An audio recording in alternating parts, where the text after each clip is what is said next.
Merci d'être à nouveau présent sur Ton cours en 10 minutes pour ce numéro consacré à un chapitre de géographie de première. Il s'agit aujourd'hui de traiter le 7e chapitre de l'année. Il s'agit d'un chapitre intitulé « Les espaces ruraux dans le monde entre multifonctionnalité et fragmentation ». En 2007, la planète est devenue majoritairement urbaine. Cet événement, à l'échelle de l'histoire de l'humanité, n'enlève rien au rôle déterminant joué par les espaces ruraux dans l'organisation et surtout dans l'approvisionnement du monde. En introduction, il semble donc utile de rappeler que si moins de la moitié des habitants de la planète vivent désormais dans les campagnes, l'ensemble de l'humanité dépend des espaces ruraux. Des espaces marqués par des densités de population souvent faibles et où les paysages et les activités économiques sont marqués par les activités agricoles. Lorsque l'on parle d'espaces ruraux, vous avez d'ailleurs probablement tous en tête cette image de contrées paisibles marquées par des fonctions agricoles traditionnelles. Cette image d'Épinal est encore pleinement compatible avec la situation de nombreux espaces ruraux, notamment dans les pays les moins avancés. Mais comme l'illustre cette photo prise dans l'Idaho aux États-Unis, le monde rural change et le rôle de ces espaces est de plus en plus diversifié.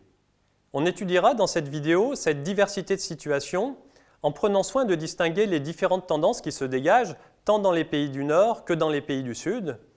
Alors justement, nous allons à présent voir comment les espaces ruraux se recomposent dans un monde par ailleurs de plus en plus urbain. Pour répondre à cette question, nous allons mettre en évidence dans une première partie la diversité des situations et des dynamiques rurales à l'échelle mondiale, puis nous changerons de point de vue dans un second temps pour analyser l'affirmation des fonctions non agricoles. Partie 1 des espaces ruraux diversifiés.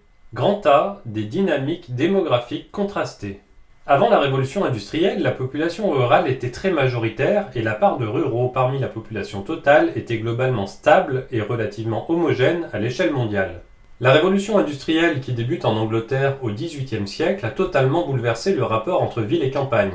En effet, d'une part, l'industrie florissante a offert un nombre grandissant d'emplois dans les villes et, d'autre part, la modernisation progressive de l'agriculture a détruit un nombre considérable d'emplois agricoles dans les campagnes. Alors qu'un agriculteur ne pouvait guère cultiver plus d'1 hectare en faisant usage de la seule force de ses bras, un exploitant agricole d'aujourd'hui est en mesure de cultiver plus d'une centaine d'hectares de céréales par exemple. Ce transfert des emplois de la campagne vers la ville est le principal moteur de l'exode rural. Avant l'industrialisation, toutes les sociétés étaient majoritairement rurales. Mais plus ou moins précocement, l'exode rural a fini par concerner toutes les sociétés de la planète à des degrés divers.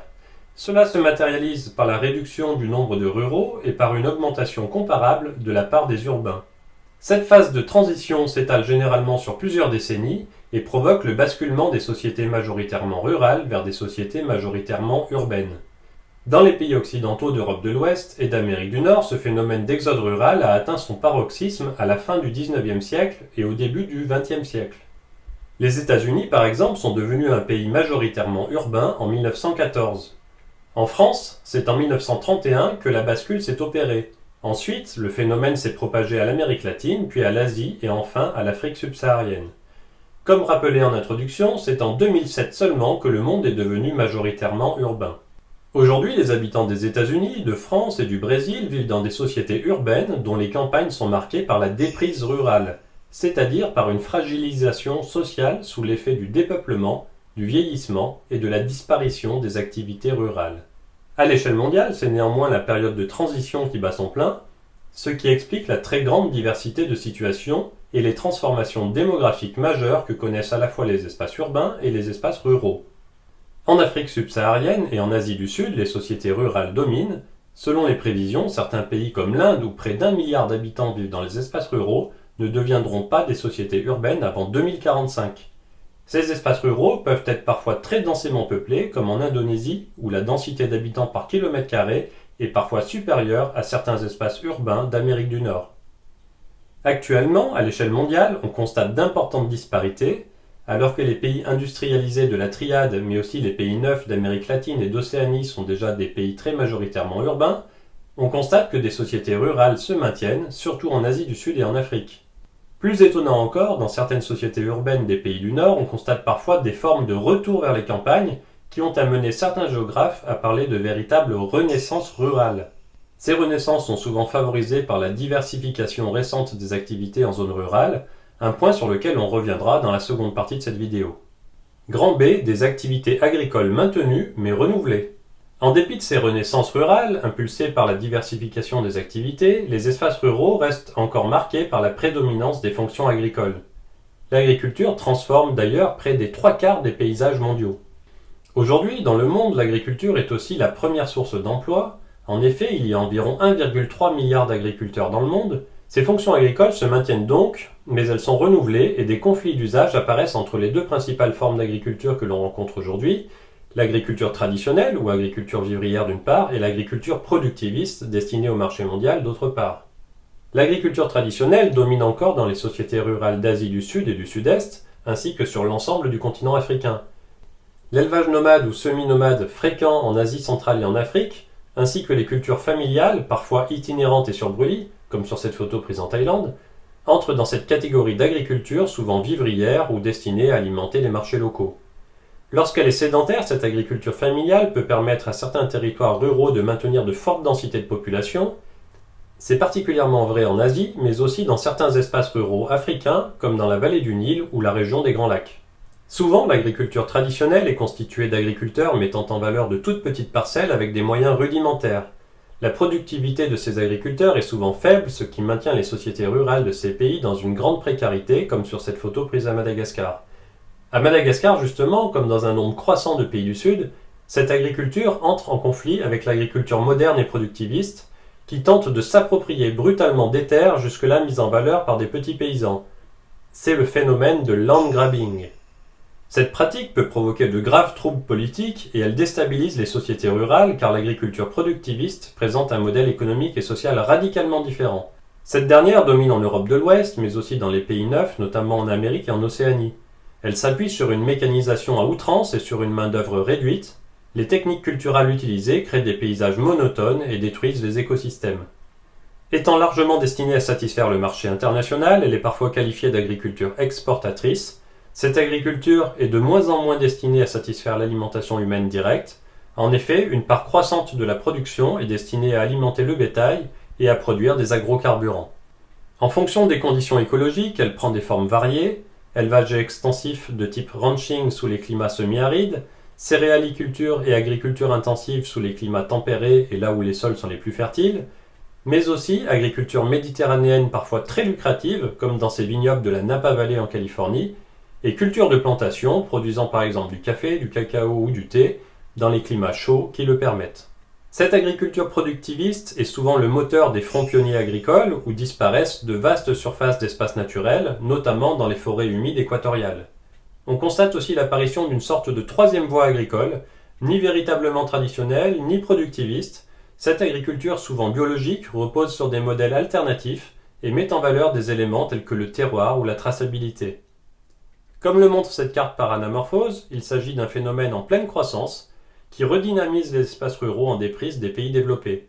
Dresser le portrait de cette fragmentation démographique et agricole permet de se faire une première idée de la diversité de la situation dans les espaces ruraux. Mais ce n'est pas suffisant pour répondre à la problématique de ce chapitre qui insiste sur la relation complexe qui se noue entre les espaces ruraux et les villes.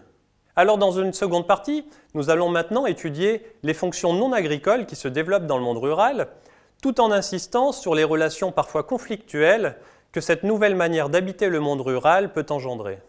Partie 2. L'affirmation des fonctions non agricoles. Grand A. Le développement des activités non agricoles. Au-delà des seules ressources agricoles, les espaces ruraux sont aussi les principales sources de matières premières et d'énergie consommées par les urbains. Lorsqu'elles sont d'origine fossile, avec le pétrole, le gaz et le charbon par exemple, ces énergies sont très majoritairement extraites en zone rurale, comme sur cette photo du Dakota du Nord aux États-Unis, où les champs de céréales sont parsemés de puits de pétrole. En effet, les gisements sont disposés au hasard de la géologie, ils se trouvent donc très souvent dans les espaces ruraux qui occupent la très large majorité des terres émergées. Il en va de même pour l'ensemble des ressources minières. Ces différentes ressources sont de plus en plus demandées, si bien que de véritables fronts pionniers miniers et énergétiques transforment actuellement un grand nombre d'espaces ruraux de la planète, notamment aux limites de l'Arctique et en Afrique. Les agrocarburants dont nous avons déjà parlé sont naturellement produits dans les espaces ruraux puisqu'ils sont le résultat d'une transformation des productions agricoles en carburant. Les productions de maïs et de canne à sucre de vastes régions des États-Unis et du Brésil sont ainsi transformées en carburant. Enfin, les énergies renouvelables comme l'hydroélectricité, l'éolien et dans une moindre mesure le solaire sont aussi de plus en plus des productions du monde rural, car les infrastructures nécessaires à leur production sont très gourmandes en espace et qu'elles sont à l'origine de nuisances qui les rendent intolérables dans les espaces urbains ou périurbains où les densités de population sont élevées. Toutes ces productions créent souvent des conflits d'usage avec les productions agricoles dans la mesure où une forme de concurrence apparaît dans l'usage des terres. En effet, les différentes formes de pollution engendrées par ces activités ne sont pas toujours conciliables avec l'agriculture, surtout lorsque cette dernière est réalisée dans le cadre de la production biologique. A l'inverse, il ne faut pas oublier que, tout comme les productions agricoles, les productions minières et énergétiques sont parfois à l'origine d'activités industrielles qui dynamisent économiquement certaines campagnes en créant des emplois. Dans les pays du Nord, ces industries qui mettent en valeur les matières premières sont par exemple les industries agroalimentaires, alors que dans les pays du Sud et surtout en Asie, il s'agit surtout d'industries comme le textile, qui requièrent une main-d'œuvre peu qualifiée, parfois disponible en grande quantité dans les espaces ruraux densément peuplés. Grand B, des espaces attractifs dans un monde métropolisé. Les espaces ruraux sont aussi de plus en plus influencés par le processus de métropolisation, notamment dans les pays du Nord. Cette influence prend des formes diverses qui conduisent toutes au développement des activités du secteur tertiaire et à une dépendance croissante vis-à-vis des villes. Parmi ces différents phénomènes, l'étalement urbain est probablement un de ceux qui apportent le plus de changements. S'il épargne les zones rurales les plus éloignées des grandes villes, il prend en revanche toute son ampleur dans les bassins d'emploi des grandes métropoles, participant à la formation de véritables campagnes périurbaines. Cette périurbanisation est en partie souhaitée par des urbains qui sont à la recherche d'un meilleur cadre de vie, mais elle est aussi en partie subie pour les ménages qui sont obligés de s'éloigner des centres pour accéder à des logements abordables. Dans les deux cas, elle aboutit au mitage des espaces ruraux proches des villes, c'est-à-dire à l'éparpillement sans cohérence d'infrastructures, d'habitats et de zones d'activité dans des espaces initialement ruraux.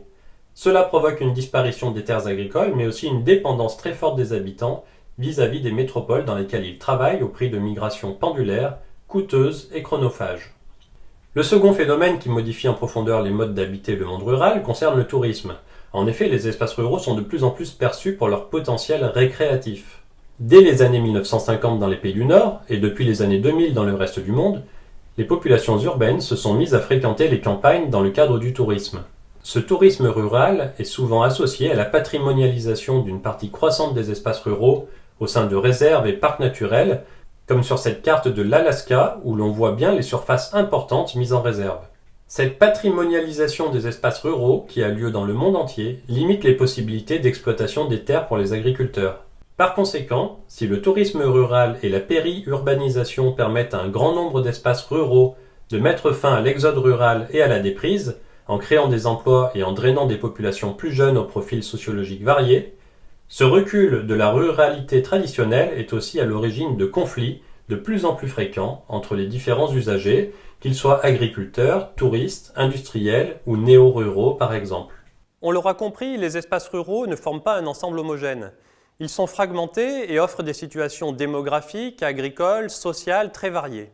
Cette diversité tient autant à la localisation des espaces ruraux à grande échelle, que ce soit entre les pays du Nord et les pays du Sud par exemple, qu'à la proximité plus ou moins forte avec des villes, des espaces urbanisés donc, avec lesquels ils entretiennent des relations étroites.